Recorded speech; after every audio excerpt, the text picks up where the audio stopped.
ভারত ও চীনের উপর যুক্তরাষ্ট্রের পাল্টা শুল্কের হার বেশি হওয়ায় বাংলাদেশের জন্য নতুন সম্ভাবনা তৈরি হয়েছে। এই সুযোগ কাজে লাগাতে পারলে বছরে প্রায় $200 কোটি অতিরিক্ত রপ্তানি আয় করতে পারবে বাংলাদেশ।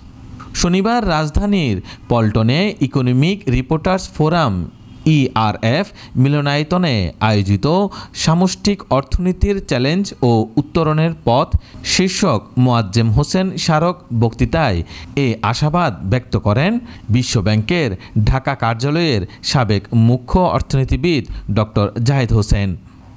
ডক্টর জাহিদ হোসেন জানান, ভারতের উপর পাল্টা শুল্ক 50%, চীনের উপর 30% এবং বাংলাদেশের উপর 20%। আগে অনুমান করা হয়েছিল বাংলাদেশের রপ্তানি আয়ের 22% ভারতে চলে যাবে, কিন্তু নতুন শুল্ক হার কার্যকর হওয়ায় পরিস্থিতি পাল্টেছে। ভারত সরকারের হিসাব অনুযায়ী এই নীতির কারণে প্রায় $4,820 কোটি রপ্তানি ক্ষতিগ্রস্ত হতে পারে দেশটির।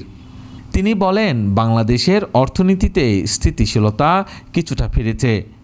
অস্থিতিশীলতার পেছনে যারা ছিলেন তারা ক্ষমতাচ্যুত হওয়ায় অর্থ পাচার কমেছে এবং ব্যাংক খাতে দুর্বৃত্তায়ন বন্ধ হয়েছে।